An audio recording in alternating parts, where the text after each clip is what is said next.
Recording studio Saharsa.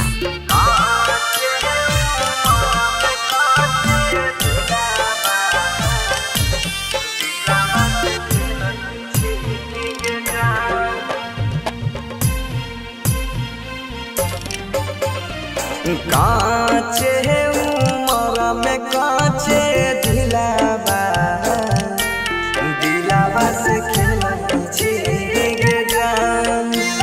नहीं रे बल्ला किया ना बोले छी रे। काचे उमर में काचे दिलावा दिलावा से खेलती छी गे जान।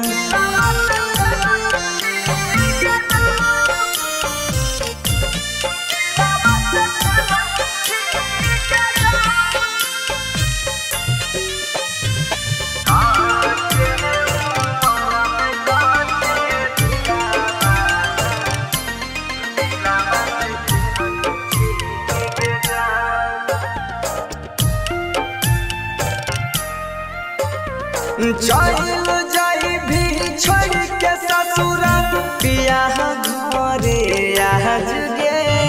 आँखे पड़ल जनुआ हमारा सेनुरा के लाज रे। सही बोले जी। चल जाई भी छोड़ के ससुरा बियाह घरे आज गे।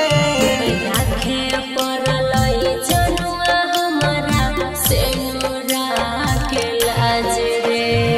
टूटल रही मोहर दिलावा फेरू तोरे छी गे जान।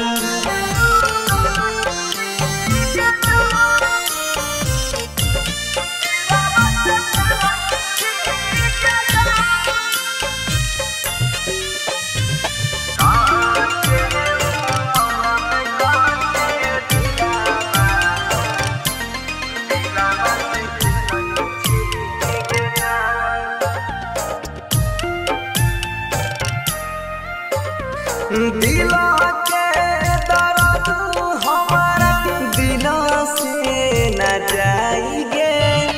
इहे सोची सोची हमर कर जवा दुखाए रे।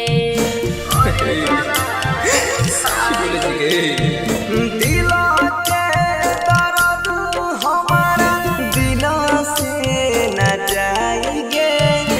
इहे सोची सुमन सोना के कर जवा दुखाए रे। बनसी सहरा बहन के बिना रही साहबी जुदाई गे जान।